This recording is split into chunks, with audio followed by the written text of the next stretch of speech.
Hey there, Legal Tea listeners. This is your host, Jenny Roselle. Today's episode of Legal Tea is a cautionary tale where we talk about real-life cases with real-life clients and real facts. They are things me or my office have actually worked on. And for today's episode, we're going to be talking about an issue that I keep seeing with the document called Financial Power of Attorney. And I promise it's going to be way more interesting than what that sounds like on the surface. But before we talk about the issue, let's talk about what a financial power of attorney is and when it's most often used. And if I have time, I may dive into a few extra things on POAs, but we'll see how we do time-wise. So for starters, like I just casually mentioned, a power of attorney is sort of informally referred to as a POA sometimes. And for sake of not getting tongue-twisted today, I'm going to refer to it as a POA from here on out on this episode. I think what causes so much confusion about POAs is that there are many types of them. Like first, health POA versus financial POA. Second, there's something called a general POA versus a limited POA. And third, there's something called a durable POA versus springing POA. And we're going to talk about each, with the latter, the durable POA versus springing POA, being the issue that we're going to talk about today. Oh, and something else, just because it sometimes gets confused. So because power of attorney has the word attorney in it, it does not mean you are in any way appointing your attorney. I actually secretly wish it was titled something else, because sometimes people actually get confused by the title of this document. It is wise you have an attorney create the document, but you are not appointing that attorney in the document. Does that make sense? Okay, moving on. So starting with health POA versus financial POA. Oftentimes, people refer to the document that appoints your healthcare decision maker as a healthcare POA. And that's fine, of course. For sake of clarification, though, today we're only going to be talking about the financial POA. The health POA is sometimes referred to as an appointment of healthcare representative. Like here in Indiana, that's what we call them often.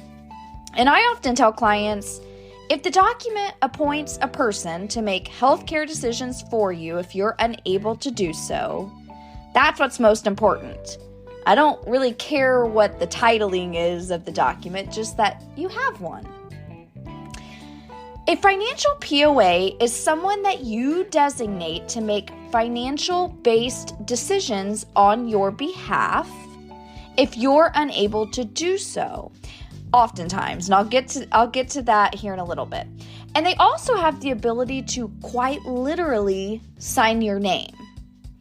It's a powerful document, but it's also a very important and necessary document as well. I often tell clients, just because you have fallen ill or have become incapacitated does not mean the bills stop coming. And it does not mean the IRS will give you a pass on filing taxes, etc. That's this person doing all of that, the financial POA. They step into your shoes, financially speaking, and take over those financial decisions and management. This person often also closely works with, say, your other professionals in your life, like your financial advisor or your accountant. When that person steps into this role, they work very hand in hand with those professionals. Next up on the types of POAs, there is general POA versus limited POA.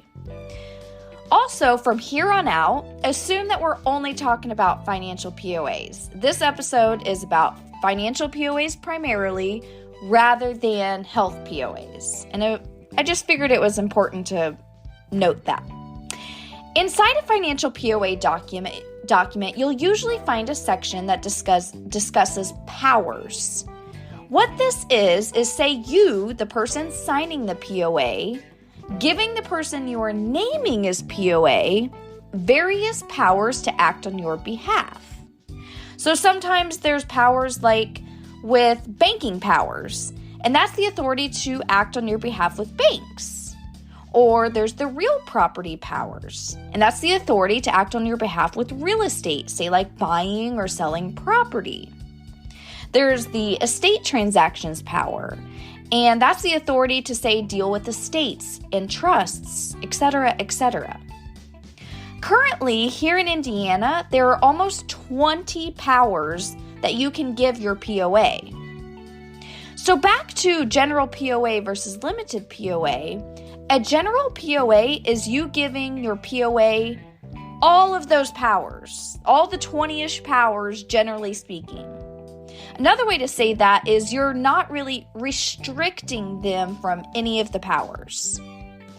Conversely, a limited POA is giving maybe 1 or 2 powers to do a very limited thing or a very limited transaction.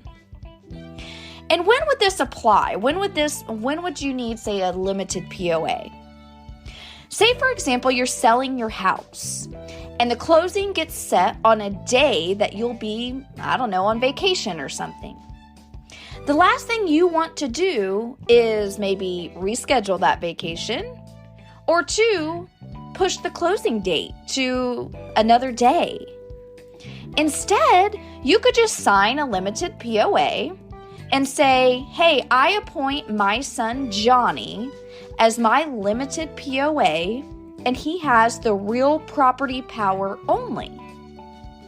Rather than giving Johnny an open, kind of general POA, we gave him a limited POA to go to the closing, sit his rear down at the closing table, and sign off on the transaction as your POA.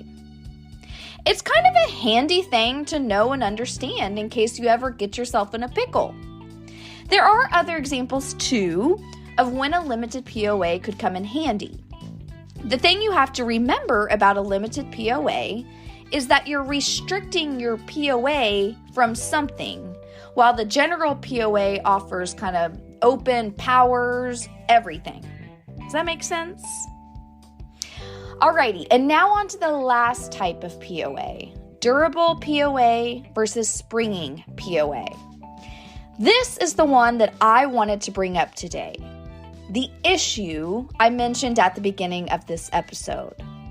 But we're going to talk about what it is first and then discuss the issue after that. So when you think of durable versus springing, what you have to know is this type deals with when the POA has authority to step into their role. Let's start with the springing type.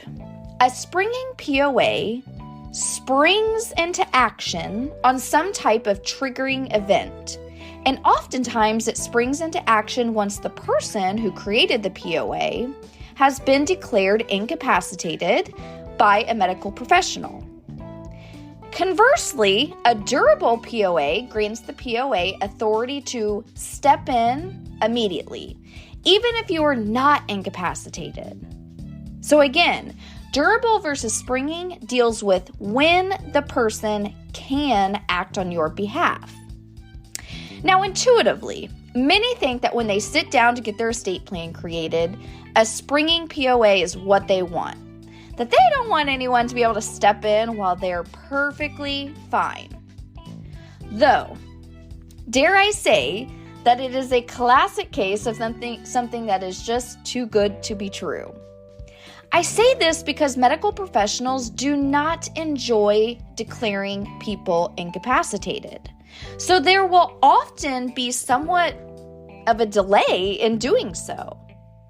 Not in a bad way, but because they want the person to have complete autonomy and independence until it's absolutely necessary to declare, hey, this person cannot make any more financial or legal decisions for himself or herself. However, from my seat, The amount of times I see people start to slip and make inadvertent mistakes is astonishing. In fact, talk about ironic timing. As I was writing this episode, I got an email from a financial professional talking about his aunt, who for a very long time had not been declared incapacitated by her doctor. But she had first inadvertently stopped making payments for her health insurance and lost her supplemental coverage for expenses that Medicare Part A and Part B would not cover. And inadvertently stopped filing taxes and now owes back taxes. Thankfully, she has a durable POA that allowed her nephew to step in as financial POA since she had not been officially declared incapacitated. Now, he's in the process of signing up for a new private insurance plan and working with an accountant to straighten out the taxes. Imagine had she not had a durable POA. We would have been either waiting on the doctor to declare his aunt incapacitated before her nephew could really step in and truly help. That right there is the problem of springing POAs. Now, as I mentioned earlier, I said this whole general POA versus springing POA is the one I really wanted to discuss under this cautionary tale episode.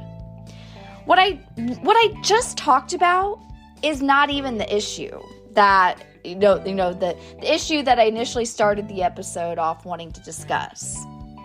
Instead, I was bringing that up so when it's time for you to analyze what is good and appropriate for you, you'll understand the differences and consequences of both types, both general POA and limited POA and durable POA and springing POA.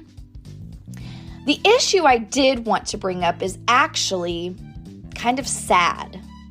It's that I have seen so many financial POAs be titled, like at the top of the first page, as, quote, general durable power of attorney. But when I go to look at when the authority is granted to the POA has absolutely no authority until the person has been declared incapacitated. In other words, it's actually springing, even though the document is titled durable.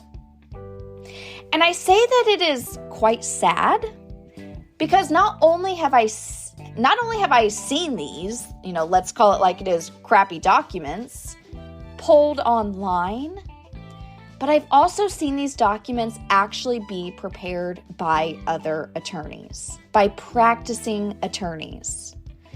I can make up possible reasons for this, like maybe the attorney doesn't regularly practice estate planning, but the reasons and excuses to me don't matter. What matters far, far more is getting this squared away and making things right and making your documents right. If you have a financial POA, I would highly encourage you to pull it out, check to see how it's titled, and then dive into the document to see when it becomes effective. Oftentimes, there's a section or separate paragraph that talks about when the POA has authority. And if it's titled durable and really springing in nature, or you have a POA and it is springing, it may not be the worst idea in the world to discuss this issue with an estate attorney, especially before it's too late. Like in the case of the financial advisor and his aunt, if she had a springing POA, they would have either had to wait for the doctor to finally declare her incapacitated to be able to clean up the health insurance issue and issues with not filing taxes. And if the doctor continued not pull the trigger and declare her incapacitated, they may have to seek guardianship over the aunt, which is like pushing all the way down on the accelerator. It's like worst case scenario and costly. And heck, the judge may think it's inappropriate and premature. So then you've paid an attorney to seek guardianship to not even get your way. Many bad things could end up happening, all because a silly type of POA. As I always tell my team at the office, we are a product of our choices. And that seems quite appropriate to say to wrap this episode up. Alrighty, shifting to next week. We are back to the Current Events, Current Trends episode where we talk about something I've seen or run across, maybe on the news or social media, that I think would be interesting to talk about on here. During next week's episode, we're going to be talking about how inflation has directly impacted long-term care, and generally speaking, how it has directly impacted the cost of long-term care. It is a very pertinent and real issue that all too many do not think about, even when inflation is not a factor. Anyway, tune in for that next Tuesday, Legal Tea listeners. Until then, be well and talk soon.